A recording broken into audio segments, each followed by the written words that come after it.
petite séquence vidéo au cours de laquelle nous allons parler un peu des deux têtes qui dirigent le Sénégal. Bassirou Diomaye Faye, il a 2 femmes. Ousmane Sonko a 2 femmes. 2 hommes, 4 femmes. En fait, c'est très amusant, hein? Très amusant. Bon, je vais faire cette vidéo en comparaison. Vous voyez, en comparaison. Je vais comparer aux PD, les homosexuels, et puis les gens qui avortent. Donc, je vais pas... Moi, j'ai déjà fait une vidéo sur la polygamie. Vous pouvez aller la regarder. Si vous tapez, par exemple, la polygamie, Simon, vous mettez mon nom à côté, la vidéo va venir, vous allez la regarder. Je ne vais pas reprendre tout ça ici. La polygamie, elle a des bons côtés, elle a des mauvais côtés. Voilà. Voilà. Donc, bon, moi, je me nomme Simon Paul Bambon-Dobo. Je suis le ministre de la Défense de l'Afrique, ministre de la Défense du peuple noir, ministre d'un monde multipolaire et ministre de la réciprocité. Je dis la polygamie par rapport aux homosexuels. Je préfère 1000 fois la polygamie. 1000 fois. Par rapport aux femmes qui avortent, moi je préfère 1000 fois la polygamie. Les deux là. C'est pourquoi je vous ai dit, je fais une vidéo comparative. Si vous voulez voir ma vidéo, mon point de vue sur la... Vous allez regarder cette vidéo. Vous tapez la polygamie. Vous mettez mon nom à côté, la vidéo va venir. Vous allez la regarder. Vous aurez mon avis là-dedans. Donc je dis ici, c'est une vidéo comparative. Je compare la polygamie des 2 présidents, des 2 têtes de l'exécutif du Sénégal à l'homosexualité. L'homosexualité, c'est contre la vie. Ça tue la vie. L'homosexualité tue la vie. Les femmes qui avortent tuent la vie. Moi, je préfère un homme qui a 2 femmes que d'un homme qui est homosexuel, ou bien une femme qui est homosexuelle, ou bien une femme qui avorte. Moi, je préfère 1000 fois cette situation. 1000 fois. Je préfère 1000 fois. C'est vrai, sur le plan du droit, c'est un peu bizarre. Parce que bon, c'est un peu comme si l'homme avait tous les droits et que les femmes n'en avaient pas. Vous voyez un homme là entouré de 2 femmes comme un roi, un coq, voilà. Et que les femmes sont des objets, des choses, voilà. Donc vous savez, de toutes les façons, si je prends la Bible par exemple, vous savez, dans la Bible, moi je parle de ce en quoi je crois. Donc d'autres valeurs, d'autres mythes là, je ne parle pas de ça parce que je ne crois pas en ça. Moi je parle des mythes auxquels je crois. Dans la Bible, on dit que Dieu, il a pris la femme de la côte de l'homme. En fait, la femme de la côte de l'homme. Vous voyez, Dieu a pris la femme de la côte de l'homme. En fait, en réalité, les premiers êtres étaient, on dit, androgynes. Voilà, il avait 2 sexes. Il était bisexué en réalité, le premier être. Donc Adam. Adam, parce que Ève est sortie d'Adam. Ça veut dire en fait que Adam était bisexué. Il était androgyne. Je pense que c'est ça, hein, il était androgyne. Parce qu'on nous dit, ouais, en fait, Dieu a sorti, Dieu c'est le plus grand chirurgien. Ça c'est de la chirurgie, séparer l'homme de la femme. Parce qu'il a fait de la chirurgie. Voilà, Dieu a fait de la chirurgie. Dieu c'est un chirurgien. Donc la femme était dans l'homme. Et il a fait de la chirurgie, il est allé au niveau des côtes, il a fait, voilà. Voilà, vous voyez, c'est comme, parfois les gens ils ne savent même pas interpréter ces textes-là. Vous voyez, c'est comme par exemple, on dit que Dieu a pris la terre, l'argile, il a fait, en fait nous sommes la terre, hein, nous là, nous sommes la terre. En principe, en réalité, nous sommes l'argile. Mais si vous faites comme ça, vous n'allez pas voir la terre, vous n'allez pas voir l'argile. Parce que les gens ils comprennent pas, parce qu'ils ont une mauvaise façon d'interpréter les textes sacrés. Nous sommes de la terre. La preuve, quand on meurt, quand quelqu'un meurt, regardez quand un chat est mort dans la rue. Vous voyez, il se mélange à la terre, ça se mélange. Après, si vous voyez un chien qui est mort, ça revient au même. Nous sommes en fait de la terre, nous sommes de l'argile. Dieu a pris l'argile, il nous a façonnés. Mais, sauf que, quand vous prenez par exemple l'argile, vous mettez au soleil. Ses propriétés physiques et ses propriétés chimiques changent. Regardez, c'est simple. Vous connaissez le verre avec lequel on boit de l'eau. Vous savez que le verre, on fait ça avec du sable. Vous savez ça? C'est du sable qui donne du verre. Est-ce que vous savez, c'est le sable, vous voyez le sable qu'on prend là. C'est ça qui donne du verre. Regardez les fils que nous avons dans nos maisons, partout dans nos écoles, etc. Les fils là. Les fils de courant là. Vous savez que on prend la terre, c'est de la terre hein, dans le sous-sol. Après on travaille ça. Ça change de propriété. C'est comme ça. Vous voyez, le verre. Je prends le verre. Le verre avec lequel nous buvons de l'eau. C'est du sable. Vous voyez, le sable a ses propriétés physiques et chimiques. Maintenant, quand vous prenez le sable, vous le chauffez à une certaine température. Vous le chauffez dans les sociétés, là, avec les industries. C'est ça qui donne du verre. Et vous avez du verre pour boire. Le verre là que vous voyez, il a de nouvelles propriétés. Comme il est devenu du verre, il a de nouvelles propriétés physiques et chimiques. Il n'a plus les mêmes propriétés du sable. Parce qu'on l'a élevé, c'est un sable qu'on a élevé à une certaine température. Donc, regardez par exemple le pétrole, tout ça, ce qui est noir là. Après, allez voir le gasoil. Le gasoil que vous avez, que l'on prend dans la voiture. On a chauffé ça à une certaine température, c'est devenu du gasoil. Ça n'a plus les mêmes propriétés que le pétrole de départ. Donc le verre que nous utilisons pour boire, quand il devient du verre, il n'a plus les mêmes propriétés physiques et chimiques que le sable qu'on avait pris au départ pour faire du verre. Vous voyez, c'est comme ça nous. Nous sommes du sable en fait. Nous sommes de l'argile. Dieu nous a façonnés. Et puis, il nous a brûlés, il a augmenté, on va dire, la température il nous a brûlés dans un four. Ça a donné ce que nous sommes. C'est pourquoi vous voyez, il n'y a pas de terre sur nous, il n'y a pas de l'argile. Mais en réalité, nous sommes de l'argile. C'est comme le verre que nous buvons, c'est du sable qui a donné du verre, mais qui est passé dans les industries. Donc vous voyez, des gens, parfois, ils interprètent, ils comprennent absolument rien au texte sacré, ils prennent la lettre. Ils prennent la lettre du texte, ils viennent, ils vous montrent qu'ils comprennent les choses, ils critiquent tel passage, alors qu'ils ne comprennent absolument rien. C'est comme ça que Dieu a créé. Et Dieu a fait de la chirurgie. Et Adam était bisexué, il était androgyne, il avait deux sexes. Donc le premier être avait deux sexes. Après Dieu a séparé. Il a fait de la chirurgie. Ça a donné un homme et une femme. Donc en réalité, un chrétien ne devrait pas être pour la polygamie. Je dis en réalité. Mais bon, c'est pas un débat sur ça. Je vous ai dit, allez regarder ma vidéo, je vais pas. Mais moi, j'ai dit, je préfère 1000 fois la polygamie aux homosexuels. 1000 fois. Je préfère 1000 fois la polygamie aux homosexuels. Je préfère 1000 fois la polygamie aux gens qui avortent. Toutes leurs lois qu'ils prennent sur l'avortement, là, je préfère la polygamie 1000 fois. Parce qu'au moins dans la polygamie, on célèbre la vie. La vie.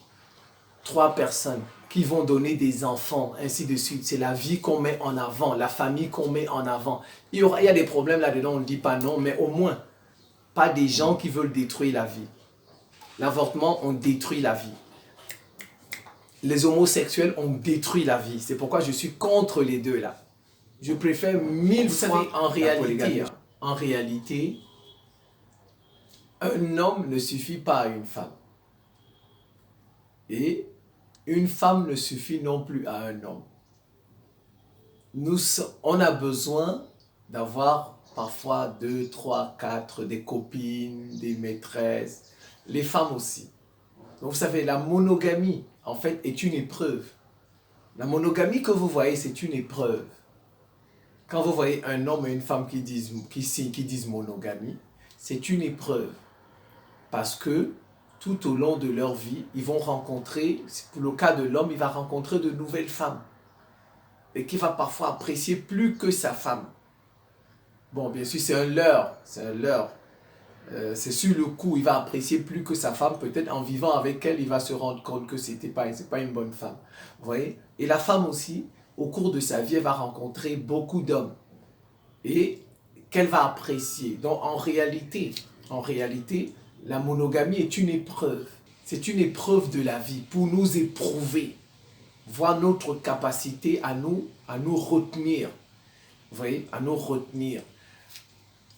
Maintenant, la polygamie, en fait, c'est une réponse à notre incapacité à nous retenir. La polygamie pour le cas des hommes. Mais non, par exemple, les femmes ont dit la polyandrie. Bon, mais c'est difficile pour les femmes d'avoir plusieurs maris. C'est très compliqué. Une femme, avoir plusieurs. C'est vrai, il y a des sociétés où ça existe. Mais vous savez, dans le monde, il y a plus de femmes que d'hommes. Donc, si on admet la polyandrie, c'est une catastrophe. Parce qu'il y a déjà il y aura moins de mariages. Une femme qui a plusieurs hommes, ça va poser problème au niveau de l'enfant, parce qu'il faut faire des tests ADN tout le temps pour savoir l'enfant, il est de quel papa. Imaginez une femme qui a 4 maris, 5 maris. Voilà, tout le temps on va faire des tests pour vérifier qui est véritablement le père de l'enfant. Voilà. Et donc ça va poser des problèmes. Et puis vous savez, les femmes, elles ont un nombre limité d'enfants. Une femme par exemple qui a 5 maris, à chaque mari, elle va lui donner combien d'enfants? À chaque mari, elle va lui donner. Ça veut dire que si chaque mari lui demande 2 enfants, ça va lui faire 10 enfants. Bon, en fait, elle risque de passer toute sa vie à accoucher. Sauf si elle a des jumeaux. Vous voyez? C'est pourquoi c'est très très difficile la polyandrie. Et en plus, comme je vous ai dit, il y a plus de femmes que d'hommes. Donc ça fait qu'on va se retrouver dans une société où il y a de nombreuses femmes qui n'ont pas de mari. Donc c'est mieux la polygamie. C'est-à-dire un homme qui prend plusieurs femmes. Parce que là, ça réduit par exemple. Bon, je ne vais pas reprendre tout ça. Allez regarder ma vidéo. La dernière vidéo que j'ai faite. Mon avis sur la polygamie. Vous mettez mon nom à côté, ça va venir. J'ai déjà répondu à ça. Les bienfaits de la polygamie. J'ai expliqué là-dedans les mauvais faits, les bienfaits de la polygamie. Mais ici, c'est une vidéo comparative où je compare la polygamie, voilà, à l'homosexualité et à l'avortement. Moi, je préfère 1000 fois la polygamie. Parce qu'au moins dans la polygamie, on célèbre la vie, on célèbre la famille. Dans l'homosexualité, on détruit la vie, on détruit la famille. Dans l'avortement, on détruit la vie et on ne fait pas... C'est ça notre rôle, l'un de notre rôle. Allez, multipliez-vous. Bon, il y en a qui prennent ça, ils ne comprennent absolument rien. L'Afrique, c'est la démographie de la Chine qui l'a sauvée. Ils comprennent absolument. Ils reprennent les fausses expressions des Occidentaux qui veulent nous empêcher d'avoir des enfants, alors que, en réalité, qu'est-ce qui sauve l'Inde? C'est sa démographie, dont les Africains ne sont même pas nombreux. Ils ne sont pas nombreux pour notre continent. Regardez, rien que la superficie de l'Inde, l'Afrique, la superficie de l'Afrique, c'est 6 fois la superficie de l'Inde. La superficie de l'Afrique, c'est 6 fois la superficie de la Chine. Regardez, on a la même population, alors que notre continent est 6 fois donc, en fait, l'Inde, la superficie de l'Inde et de la Chine, si vous les mettez, l'Afrique, c'est 4 fois la superficie de ces 2 pays. L'Afrique que vous voyez, la superficie de l'Afrique, c'est 4 fois la superficie de la Chine et de l'Inde. Mélangées, on les met ensemble. Eh bien, regardez, l'Afrique n'est pas peuplée. On nous empêche de... Parce qu'en fait, mais le problème, c'est que nous ne gérons pas nos ressources. L'Afrique, c'est le continent le plus riche. En réalité, on ne devrait pas avoir faim en Afrique. Quand il y a vous voyez des pays où les gens, on ne devrait pas avoir faim. C'est parce que les Occidentaux se sont accaparés de toutes nos richesses. Voilà, que vous voyez en Afrique, nous avons faim, les gens sont obligés d'aller dans la Méditerranée. Mais avant que les Occidentaux n'arrivent, on vivait comment? Nous vivions bien. On n'y avait pas. C'est l'Occident qui est venu s'accaparer de toutes nos richesses. Que nous souffrons, eh bien, nous sommes obligés d'aller dans la Méditerranée pour aller en Espagne. Et puis ce n'est que normal. Celui qui vole nos richesses, Dieu nous envoie. Le voyage, c'est un appel, c'est le destin. Ils volent nos richesses, ils nous empêchent de regarder toutes nos forêts. Comme ils ont mis des réserves, on ne peut même plus nous occuper de nos forêts. Rien du tout. Parce qu'ils utilisent nos forêts, ils prennent ça et après ils vont faire des médicaments. Donc, vous voyez, en réalité, l'Afrique est sous-peuplée. Et nous, il ne devrait pas avoir de faim en Afrique. La famine, non. c'est le continent le plus riche de tous les continents. Voilà. Donc, en fait, c'est parce que les Occidentaux, ce sont eux, se sont partagés notre continent. Donc, nous-mêmes, Africains, nous n'avons rien. Sinon, on ne souffrirait pas. On n'aurait même pas besoin d'aller dans les continents. Bon, c'est peut-être le plan de Dieu, effectivement, pour que nous aussi nous sortions, pour qu'on voyage, qu'on aille voir chez les autres. Parce que ça nous enrichit. Voyager, rencontrer les autres, ça nous change, ça nous enrichit. C'est ça aussi le plan de Dieu. C'est pourquoi vous voyez les Occidentaux, tout ça c'est dans le plan de Dieu. C'est Dieu qui fait ça. Ou si ce n'est pas lui qui fait, c'est lui qui permet. Voilà, c'est lui qui permet. Allez lire par exemple le livre de Job, où Dieu permet au diable d'aller tenter Job. Le livre de Job. Dieu permet. Donc, il y a des choses que Dieu fait, et il y a des choses que Dieu permet qu'elles nous arrivent. Il y a des choses qu'il fait, lui-même fait qu'elles nous arrivent, il y a des choses qu'il permet qu'elles nous arrivent. Voilà. Donc, c'est Dieu lui-même qui permet que nous vivons toutes ces souffrances-là. Ça va prendre fin un jour. L'Afrique est sous-peuplée. Normalement, on devrait avoir beaucoup d'enfants pour peupler l'Afrique. L'Afrique est sous-peuplée. Regardez, l'Occident vit de nos richesses. L'Occident vit de nos richesses. Regardez par exemple le cobalt, le coltan qu'il prend au Congo. Ils transforment ça. Ils transforment ça et ils vendent des téléphones dans toute la planète. Regardez, vous voyez? Regardez, donc, regardez, les richesses qu'on prend seulement au Congo. Au Congo, on transforme et on vend les téléphones et les ordinateurs dans toute la planète. Regardez seulement ce qu'on prend au Congo. Alors, ça veut dire que l'Afrique est sous-peuplée. Puisque ce qu'on vend, on parvient à vendre ça à toute la planète. Imaginez un peu. Je vais féliciter les 2 autorités du Sénégal pour leurs 4 femmes. Je préfère ça aux gens qui avortent. Je préfère ça aux homosexuels. C'est la fin de cette petite séquence vidéo. Je vous remercie pour votre attention et à très bientôt.